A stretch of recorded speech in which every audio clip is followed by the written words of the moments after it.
Hello, good morning, and welcome back to the DocFest Exchange. This series of talks is programmed in collaboration with the Wellcome Trust, a global charity that likes to support and get behind creative ideas and talent inspired by curiosity. And without further ado, in that same vein, we have here director Richie Meta from India in a Day, which screened last night. Yes. Yeah. How was your screening? I think it went as well as it could have. Great response, great audience, packed house, and it was our first public screening, so it was very, very special. Do you want to just tell us a little bit about the film, and we can show the trail for those who haven't seen it? Sure. Basically, it's a crowdsourced documentary whereby we asked people all over India to shoot footage of their own lives on one day, which is October 10th of last year. And they uploaded that footage via Google. We took that footage and made a feature documentary tracking one day in India from midnight to midnight, according to other people's footage entirely. So let's have a look at the trailer. Crowdsourcing. So you're giving us a crowdsourced portrait of India. Mm-hmm. Is this a very different approach to filmmaking for you? What was it that attracted you to this project? Yeah, it's extreme. I mean, I've never done anything like this. My background is mostly fiction, feature, so I'm used to working with a script and an idea beforehand. This was the reason I was attracted to it was because it was a chance to explore India in a different way. I've made 2 feature films there, and the next 3 I'm doing, we're probably going to be there.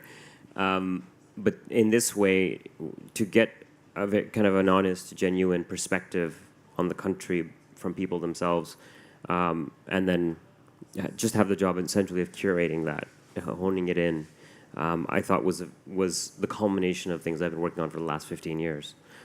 So I've never worked on anything like this before. I also think it's amazing that at this stage in kind of technological development of cameras and data management, you're able to do this.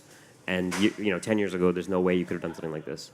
So for me, it's as a filmmaking challenge, I think it was so worth doing to shepherd voices in a place like India who have never had a public outlet. I mean, so we also see both urban life and rural life. How did you get those people to film this in remote parts of India? So there's one person who talks about how he's the only person in his village who has access to the internet. Is that he's genuinely found this on the website and just thought, right, I'm going to film it? Or is there some work that you have to do to kind of reach out to people to get them involved? Yeah, we did a lot of outreach. A lot of news and newspaper interviews and TV interviews and all that kind of stuff. We had a lot of outreach throughout the country, but also, Google was the partner on this film, so when they say we're going to put something on our Google homepage to advertise it, and anyone in India who clicks on Google for the 10 days prior sees it, you're gonna get some attention. So you're using the power of Google. Yeah, well, they were using us. But for the example, the story you're talking about, that fellow, we didn't get into it in the film, but he works for a startup company.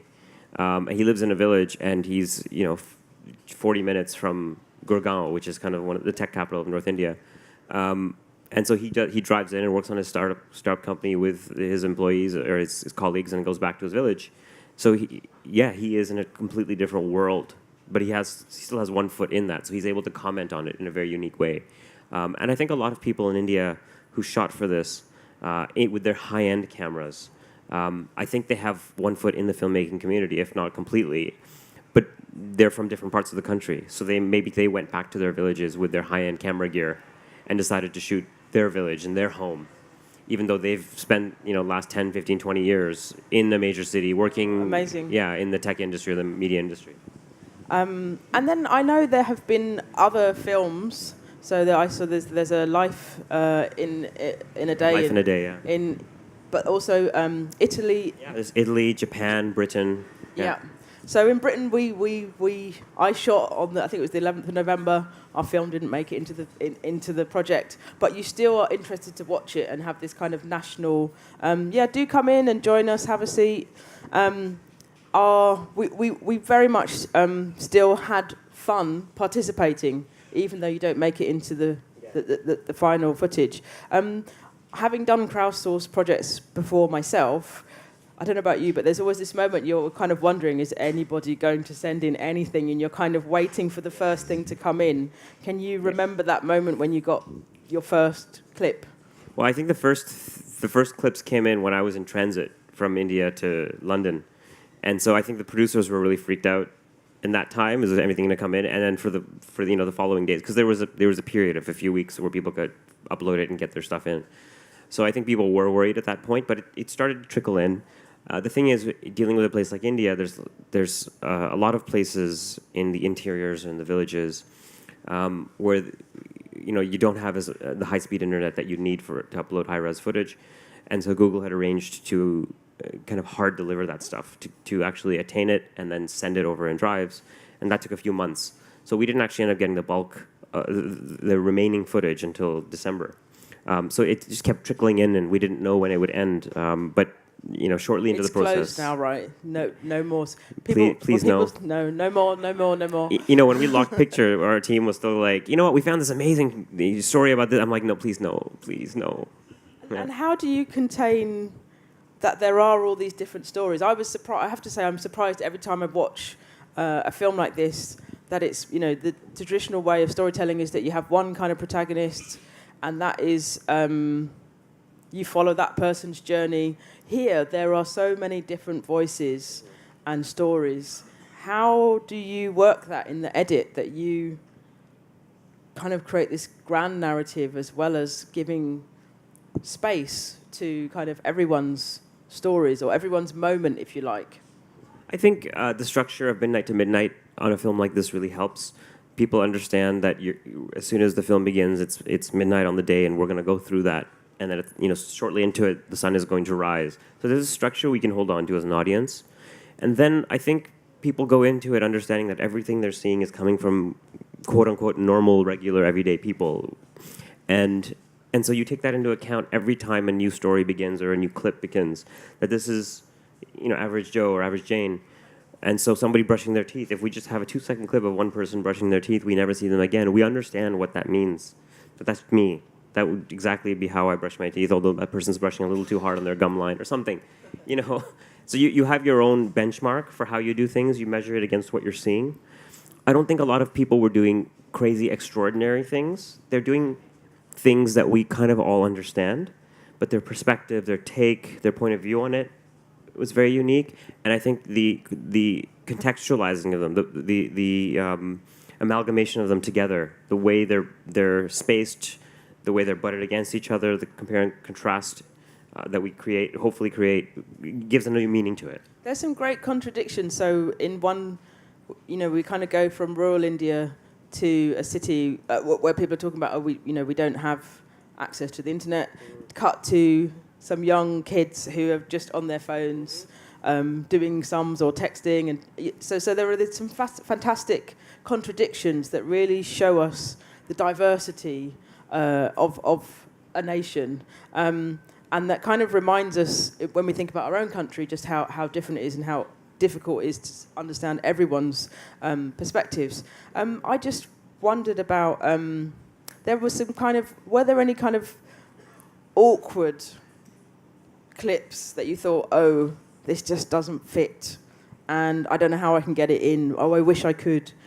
Tell us about any kind of stories that... Well, if stuff was awkward, we were happy not to include it. We just needed a little excuse not to include something because there was so much stuff, that we wanted to include.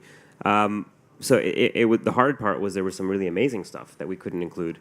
And we have... Anything controversial? So kind of... Yeah, there was some controversial stuff. Strangely enough, the controversial stuff ended up disqualifying itself mostly because it was stuff that wasn't shot on the 10th. It was shot earlier and still submitted for this film, and we would look at it and oftentimes be completely shocked by what we were seeing. And then we have a clearance department, and we would show the clip to the clearance department. They would go research it. 2 days later, they would come. What was we had this guy Martin, who was an amazing guy, and he would just say invalid, and that was his thing. It's like, okay, well, I guess we can't use that. So that But kind of political sensitivities or there was graphic some stuff about violence that. We didn't veer away from that. Yeah. I didn't want to veer away from that. At the same time, you don't want to. If you show it out of context, then it's a bit of exploitation as well. It's got to work within the rhythm of what we're creating. And so that started to, in a way, write itself between me and Beverly, the editor. We started to put it together, what we thought was fascinating, based on the structure of the day, based on when the footage was shot. You would see, if something was dusky or dawny, it could only be placed in around that time. So when you start to place the big stories, and then it starts to take its shape. And if we have a deviation, which is really fascinating, but it doesn't work within that, we can't really include it. It's like having a great scene in a regular film that just doesn't necessarily fit the puzzle of the entire. Do you feel that you can come and sit down if you'd like? You don't have to stand in the rain. Do sit down. Do take a seat. So we're talking to Richie Meta about India Life in a Day, which premiered yesterday. So we've heard a bit about your kind of approach to this and how it was new to you, but has it changed you in any way as a filmmaker and how you think about approaching your next projects? What did you kind of learn from it? Yeah, I mean, you know what, now, I feel that at this stage, with a film like this, I'm going to continue to learn from it for a long time as I engage with it. Now that we've actually finished it, we only finished it a few days ago, and now it's kind of my turn to watch it, understand how people are taking it in, and myself take it in, because there's a lot of stuff in it at every stage that I knew felt right, but there's nuances in it that I said, you know what, I'm going to digest it later and really take in what it means. It's not that I didn't just throw it on there and see what happens. But so I need to ask you in a month's time. It's going to evolve. I can say, at the initial stages, there's a massive independent film movement in India that's been happening for the last 10 years. Very gritty films talking about real issues, oftentimes using genre tropes that we understand to communicate ideas that the mainstream industry is not communicating. And I'm a big fan of those films, and I probably play into it just a bit. But with something like this, I look at it and say, okay, now a lot of the issues that a lot of these films and a lot of these filmmakers and artists are trying to address have been addressed by regular people just speaking to their phones in very interesting ways. So now we've gone beyond the zeitgeist. It's been stated, it's out there, and a woman in a village has talked about it randomly. And so now it's time to go to the next level, that if you're going to engage in that type of film and filmmaking, I think we have to take into account that people are much savvier than we think they are. The issues are out there. The level of entertainment, I think, in terms of playing to audiences' intelligence and being respectful of them, I think has to increase, at least in the work I want to do. And I also, India to me is just an example. I really feel this film is reflective of just what's happening all over the world.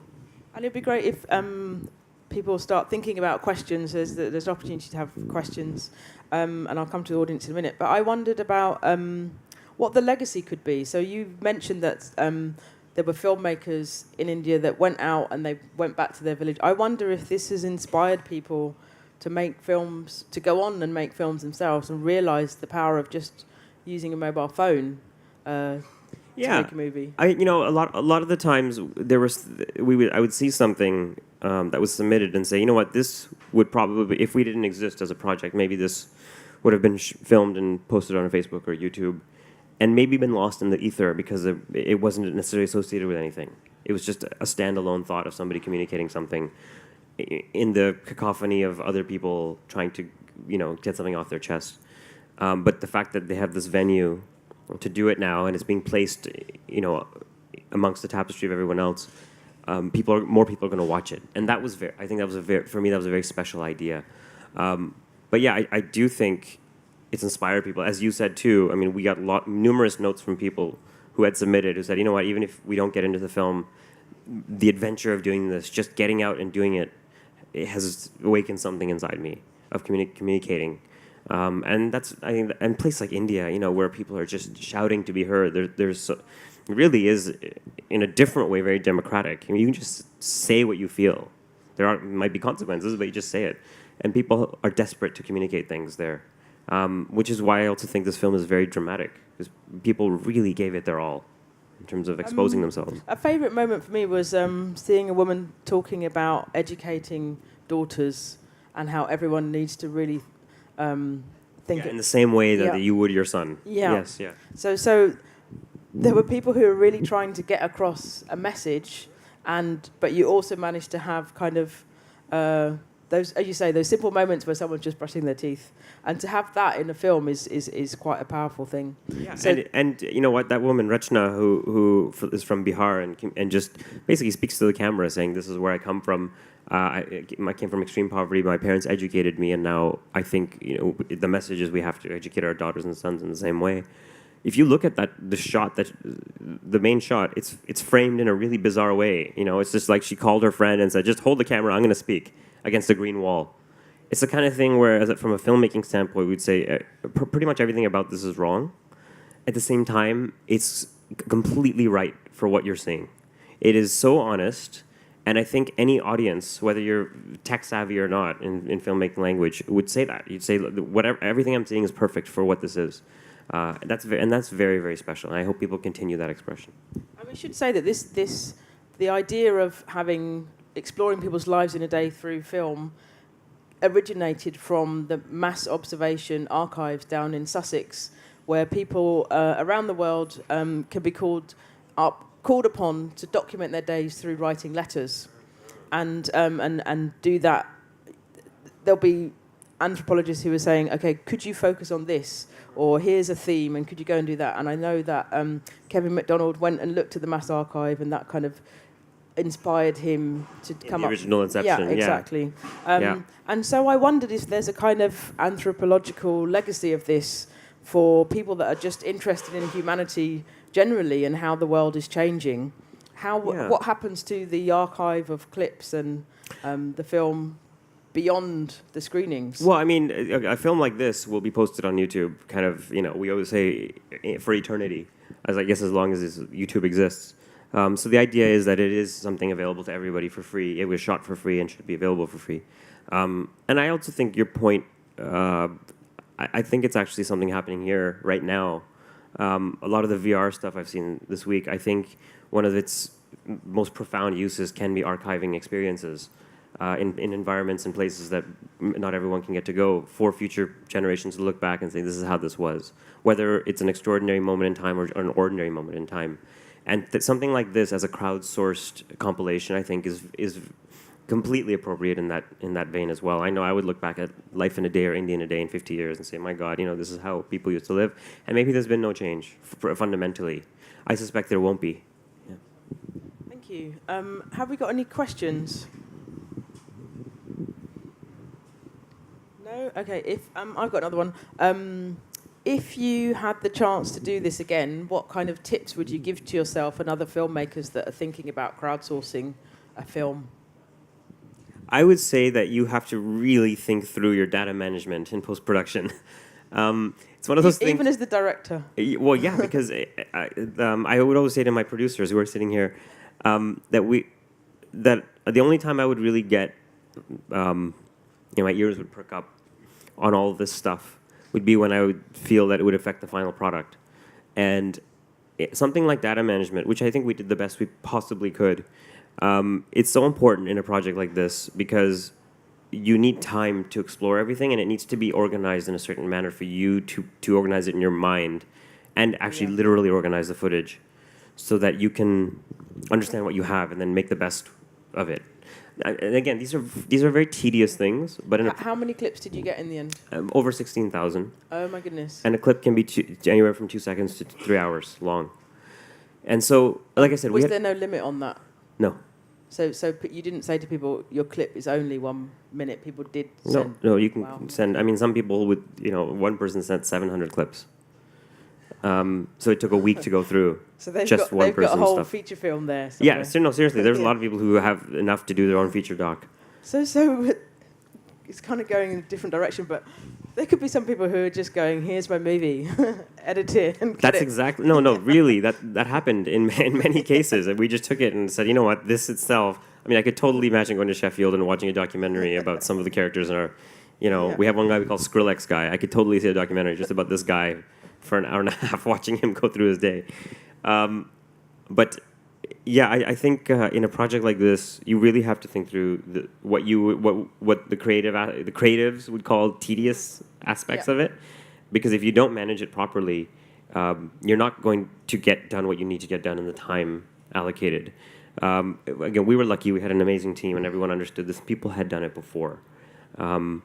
And what help did you have on the kind of India side of things? So did you have? I think you had some creative consultants. Tell us a little bit about that support.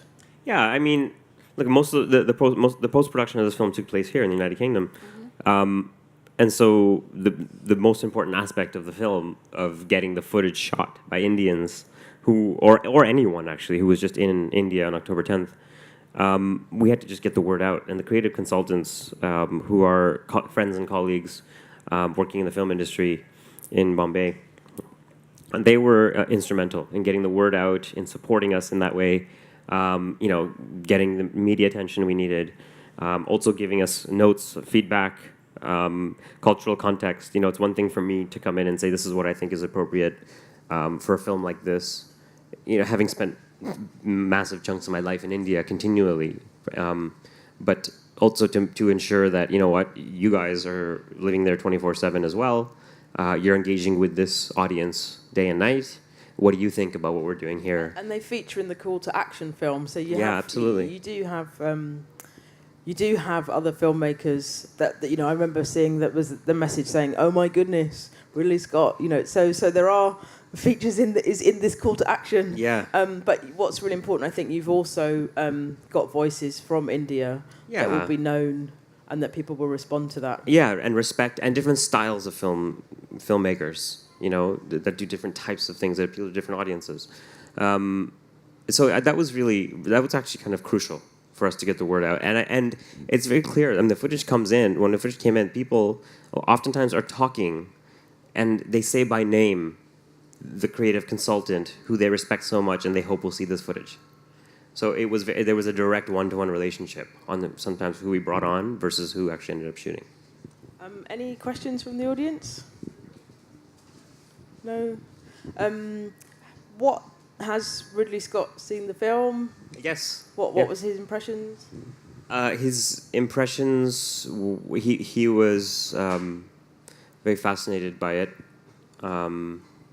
He responded to it as an audience member would respond to it, I think, because there were so many things.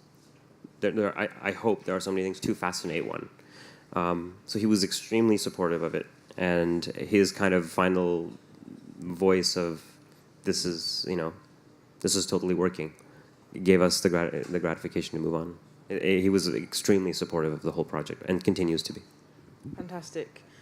Without further ado, I would love to thank Richie for coming and talking to us about your film Indian Day, and to wish you the very best of luck. Where's the film screening next? Have you got a... Our actually release plan is still evolving. Mm-hmm. Like I said, eventually it'll be online.